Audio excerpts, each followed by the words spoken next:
Okay, so we will begin with the twisted product. So let G be a compact subgroup X right G space and Y left G space. Then X times G Y is a quotient space of X times Y, where X G Y is X X G Y. Okay, G is moved across the comma here for every G.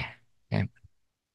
So that's exactly the definition, right? You have action on the left, C inverse and Z. So if you act like this, then you can easily see that they're equivalent. Okay, if you act by G inverse and Z here, right? So so H be a cross subgroup of G, then the G times H Y is a left G space where its action is given by G times G prime Y A is G G prime A. Okay. And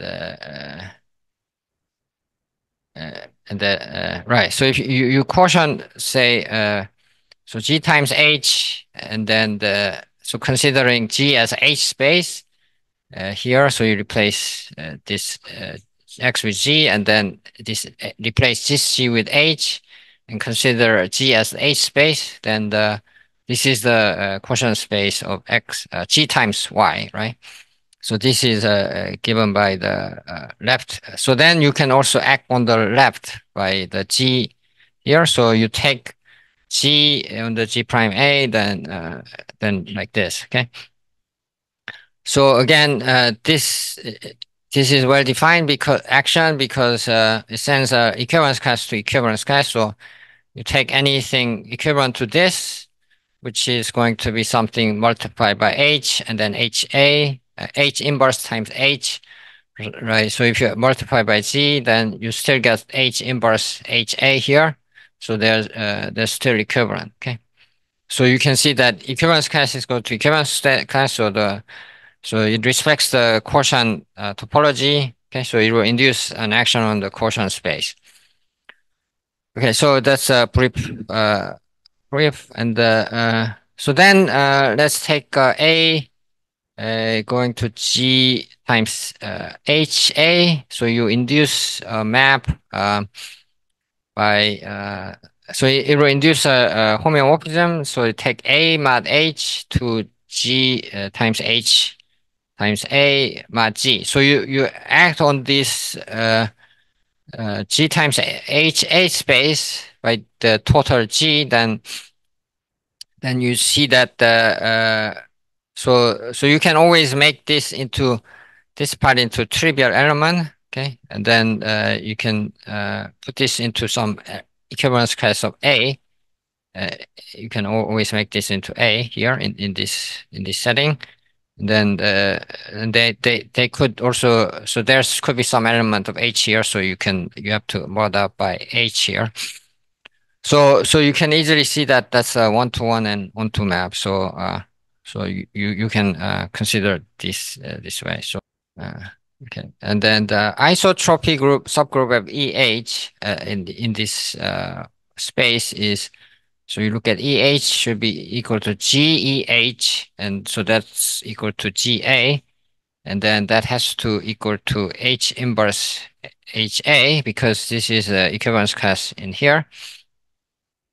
So that means that this G has to be in H, and this H has to fix A, right? Because and it has to be equivalent to A here. So so the element G that fixes this has to be something H, which fixes the the stabilizer of A in H, right?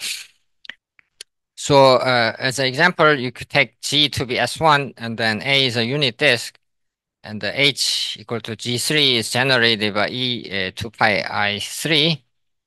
Sorry, it has to be I is missing here. So you take a rotation by 3, and then H acts on the standard way on the unit A, and then you can consider this G times H A. So what happens is that maybe I should stop. Uh, yeah. So what happens is that so you take what is that S1 times this disk. Okay, so you take this circle and then you take a product with the circle. Okay, so this is a sort of a tube, but there is a this C3 action. So what happens is that this rotates by a third, and then S1 it always goes again by a third. Okay, so basically, so what's happening is you take a quotient, then it is like you take a disk and then times interval, and then you glue by rotation of e to the pi over 3. Okay, so that's what's this quotient space is going to be like. Okay, okay.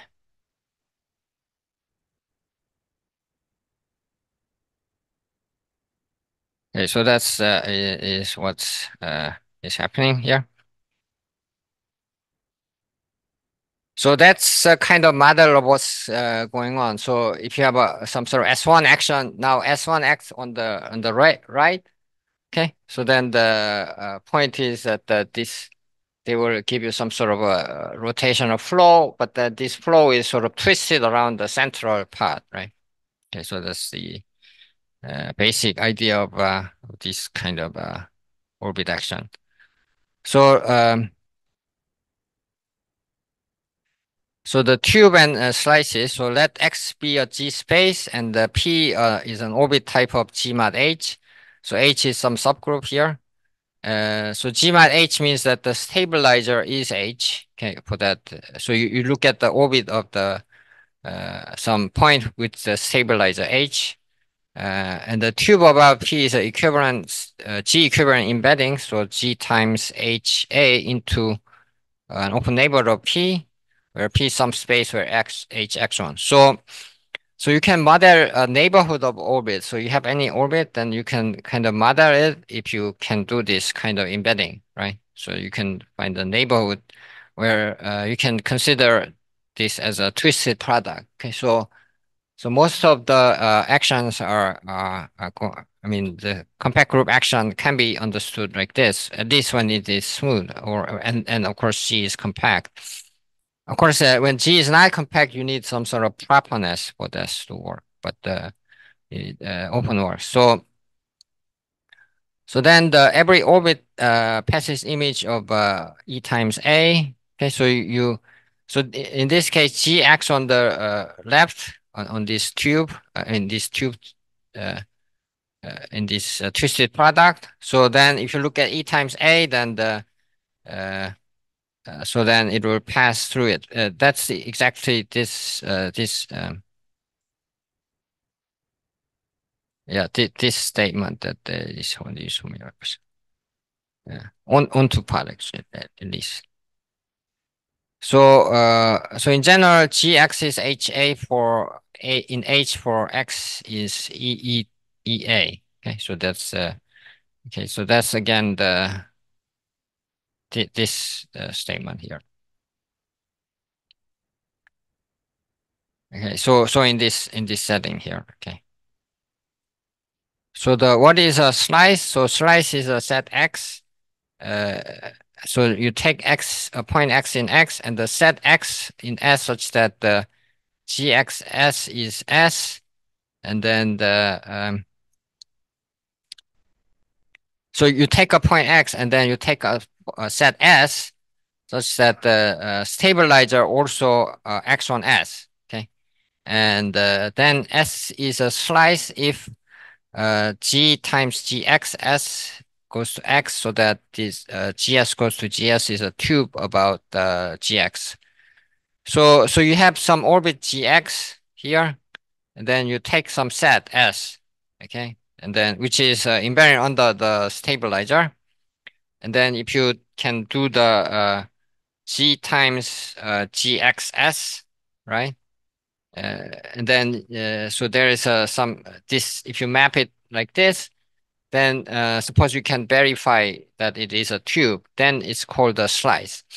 So slice means that so it's kind of whenever you have some G action, it's kind of so sort of some set transfers to the section. I mean these orbits. So it's kind of a local representative of the orbits, but it's not the representative, but it's sort of represented up to GX. Okay, so the so S smart GX is the representative. So another way to, so that's the definition of slice, but S is a slice if it's an image of E times A for some tube. So if you can find some tube and then you take an image of E times A, okay, then that's a slice, and any slice is of course because you have this condition that it will be this S. Okay, so you can consider this as A for some tube. Okay, right. So that's a good thing to remember, and then it's helpful in endeavor here. Okay, so tubes and slices. So let's say X is an S, and then H is GX. Then the following are equivalent. Okay, so there's a tube. Which is phi times g times HA go to x about gx, so that phi EA is the S. Okay, so that's or S is just a slice, and then GS is open neighborhood of GX, and there is an equivalent retraction from F GS to GX with F inverse equal to X. So that's a sort of characterization of what the tube is. Okay, or the slice. Okay, so if you have some set then and H is Gx, then the so there's either tube where the image of A is S, or S is a slice, or so if you move all of S, look at the all of S image of the GS, the orbit of S, then it forms a neighborhood, and then there's a equivalent retraction, equivariant retraction where inverse image is S. Okay, so this is a good way to understand what the tube is.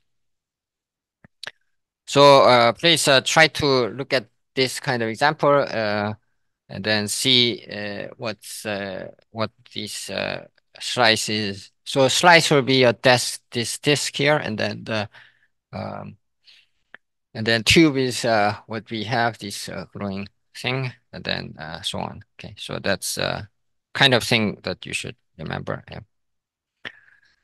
So tube exists always very nicely. So if you have a completely regular G space, uh, a completely regular means some topological space is completely regular.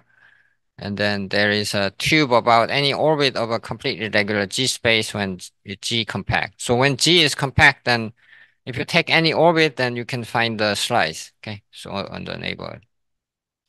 And I'm not going to prove it, but it's in the breakdown. But I will basically give you an idea. So you just take X0, and then it will have isotropy group H, and then you find. So since these are compact, so you can always find the orthogonal representation of G and H Rn with fixed point V0 whose isotropy group is H. Okay. And then there's the equivalence of GAX0 and GB0. So because they have same isotropy group or stabilizer group, that they are one-to-one equivalence, right? Because they are always equivalent to G mod H and G mod H, right? So so then in Rn, of course, you can always find some neighborhood and then retract it to GB equivariantly because this is a compact group action. And then the point is that you use this map to equivariant map to Rn, and then all right. So of course you have to find the equivariant map from this neighborhood of X0, I mean the orbit of X0 to this space, and then you have to use this here. So I'm not really proving this completely, but it's just an idea.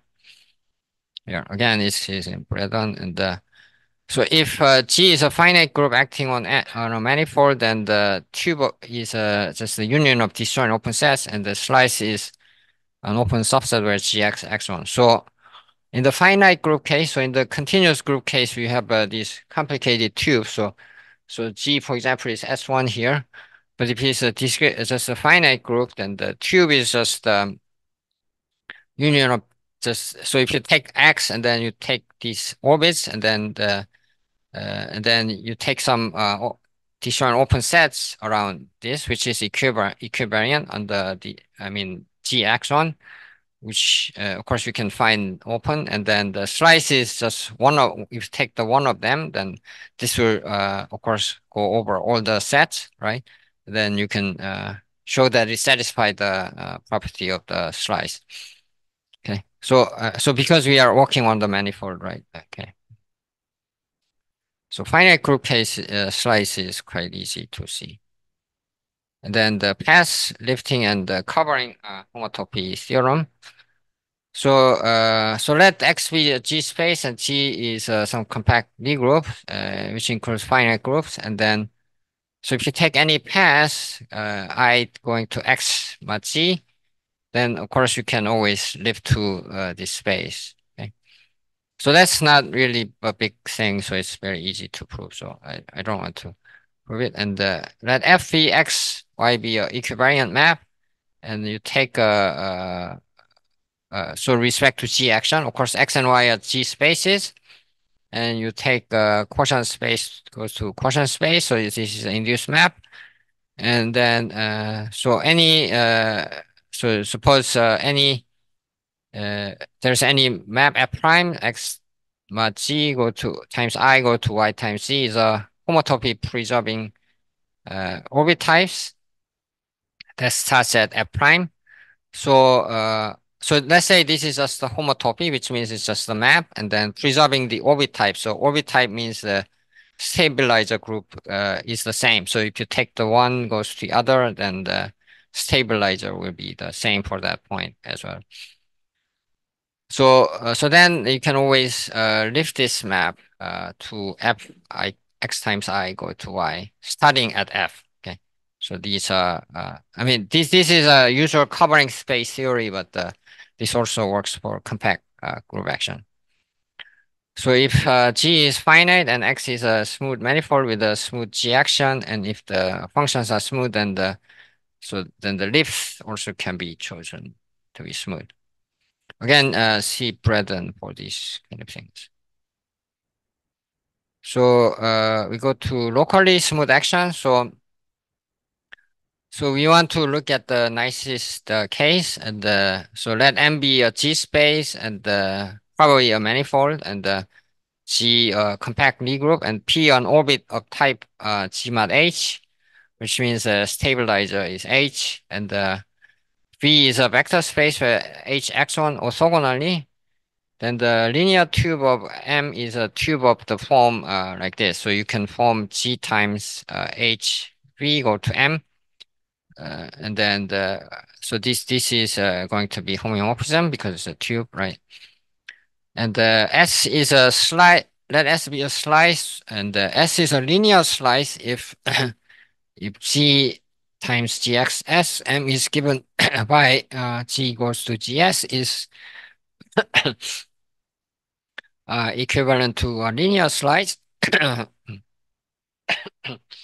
So this means that S is some sort of equivariant. I mean orthogonal GX space, and then and of course S is some sort of a vector space, subspace of a vector space, that kind of situation. So if there is a linear tube about each orbit, then M is said to be locally smooth. Of course, I mean this is sort of a local smooth concept, and it's so for smooth action, actually you can show it's locally smooth. So that's what we are going to do. But the converse is of course not true, right?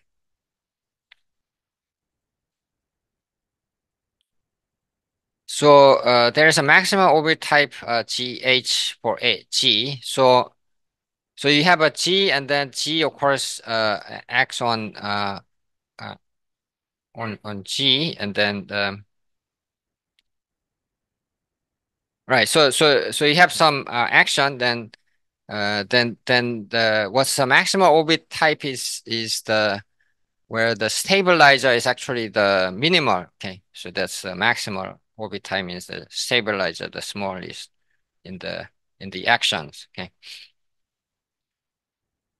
so so when you have a linear locally smooth action, not everyone all the time. So if you near each tube, you can find the maximal orbit type, and has to be dense and open. So if you look at the examples like this, then the so S1 action will go around like this, which tubes around, and you look at the ones which has the smallest stabilizer, and so for example, this one will have a G3 as a stabilizer, but the ordinary point will have a trivial group as a stabilizer group. So that will be the maximum orbit type. And the maximum orbit type you can show is dense and open. Okay.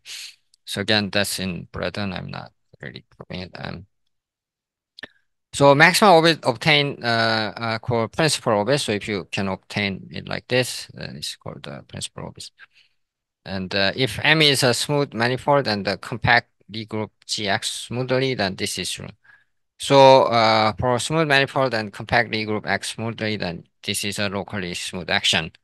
So which I am not really proving. Okay. Okay. So when X is M is a smooth manifold and G is a compact Lie group acting smoothly on M, then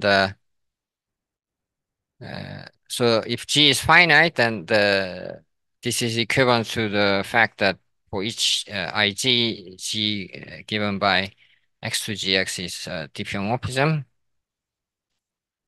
uh, and N be a dimension of M, and D is a dimension of the maximal orbit. Um, and you take M star, which is M mod G, is a manifold with boundary if M N minus D is less than or equal to 2. Okay, so this is a special case, and then so if it's like 3 or 4, then it's no longer manifold. Okay, so it's but only happens up to dimension 2. So when the maximum orbit dimension is has a sufficiently large, then this will always happen. Okay, okay, so this is actually false. I don't need finiteness. Sorry, just the compactness.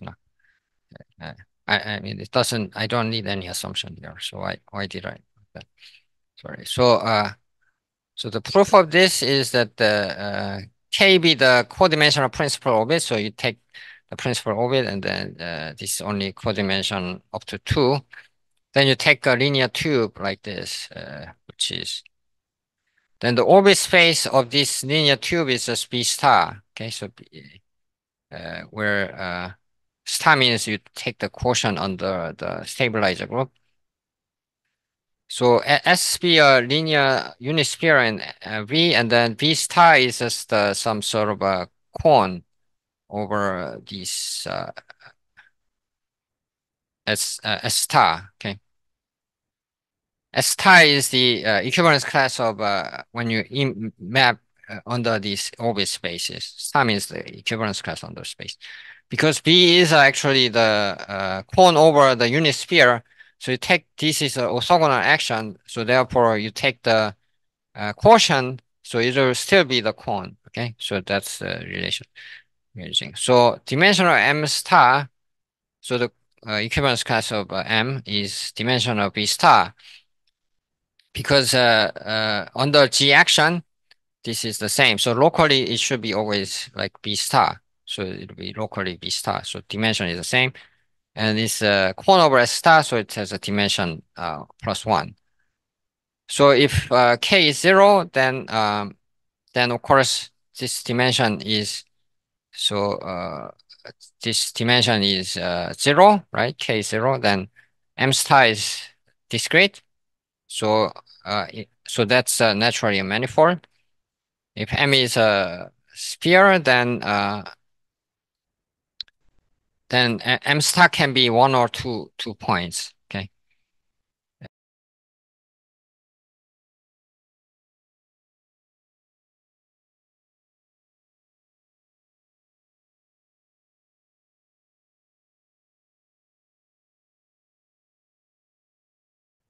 Right. So when K is 1, then it's a locally cone over one or 2 points, because so B star is uh, going to be going to be modeled on B star, but the dimension S star, this is one smaller than our dimension, so it's going to be just cone over this 1 or 2 points. And then when K is 2, then M star is locally cone over arc or a circle. So cone over 1 or 2 point is just going to be an arc or just a circle. So I mean, because S star is a one manifold by the previous step. Okay, so this is a sort of induction step that you can prove that this is true. Okay, so please read the details in the Braden's book.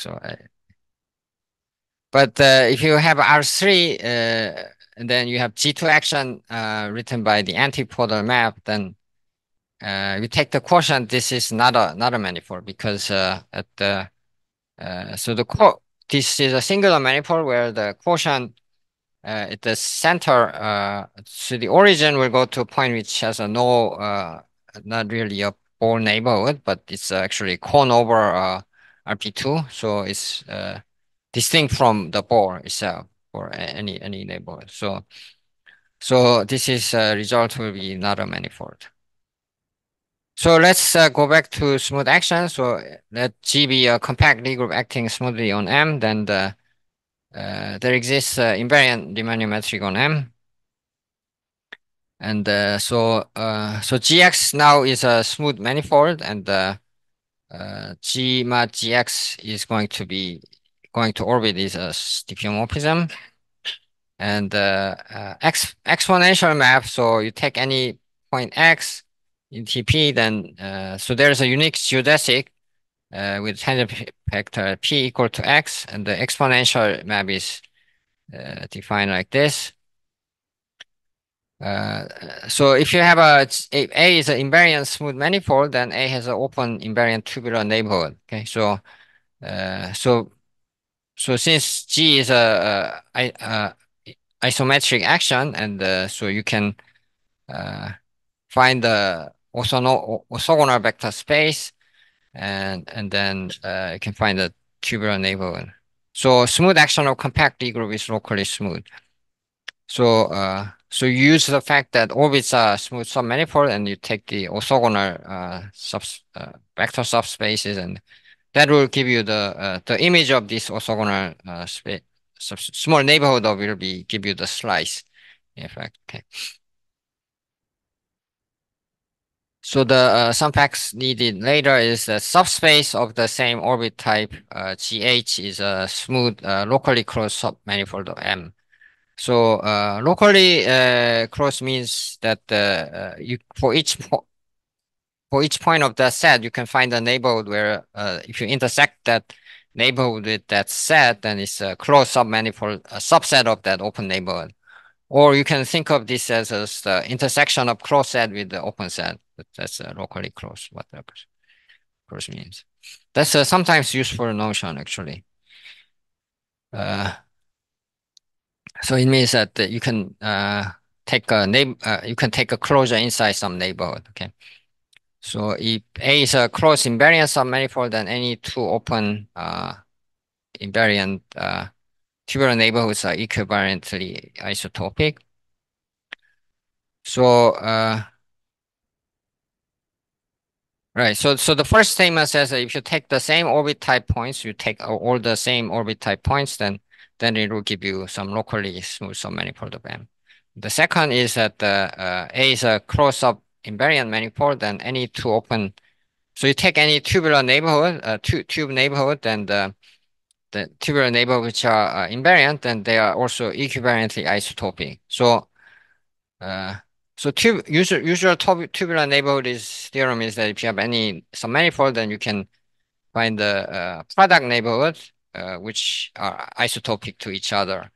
And here is saying that if you have some G invariant neighborhood, of course G has to be compact here again, and then you can also do the same thing here equivariantly. And the Newman theorem is that if you have M is a connected topological N manifold, then there is a finite open covering U uh, of the open compactification, one-point compactification of M, such that there is no effective action of a compact Lie group with each orbit contained in some member of U. So that's some extra abstract theorems which uses algebraic topology. Um, so you so I mean so uh, right. So the compact group action cannot preserve each. I mean they in the in it cannot be preserved. Yeah. Uh, so from this you can prove that if G is a compact Lie group acting effectively on M, then Mg is nowhere dense. Okay. So that's a corollary of this theorem, and this is an important theorem because it's you only assume the topological action here, not smooth. So if you have a smooth, then this is fairly easy to see because there's a locally smooth action, right? So this is locally smooth, so there's a tube. So the fixed points, that's a sort of a maximal orbit type. So I mean the minimal orbit type, so that has to be complement of the maximal orbit type. So that's easy to see. But so this is for topological proof. This is also true. Okay, for sort of topological action. So finally, so if you have a finite group action and M is a smooth G manifold with or without boundary, then there exists equivariant simplicial complex K and the equivariant triangulation of H Km. So it means that there's a simplicial complex where Gx and then uh, from the K to M there. So the realization of K as a topological space, uh, K goes to M, and then this is a homeomorphism, and so this means that M can be triangulated. Okay, so M can be smoothly triangulated. So this is so for each simplex it is a smooth map, and then so if you have two smooth triangulation, then there is equivariant subdivision of these KLM so that KLM are G isomorphic. So you can find the isomorphism between them which respect the G action. Okay, so that's a really nice theorem, but of course, I mean, this was proven earlier by Yang, but actually what he did was actually it was just the polygonal decomposition, not the triangulation. So the error was discovered and reproved by the Illman. So the point was that Yang could prove it like simplish cell division, but the point was that when you want to triangulate, and the faces may not match. Okay, when you triangulate across the faces. So that was the mistake there. Okay, so I will do the orbifold next time. So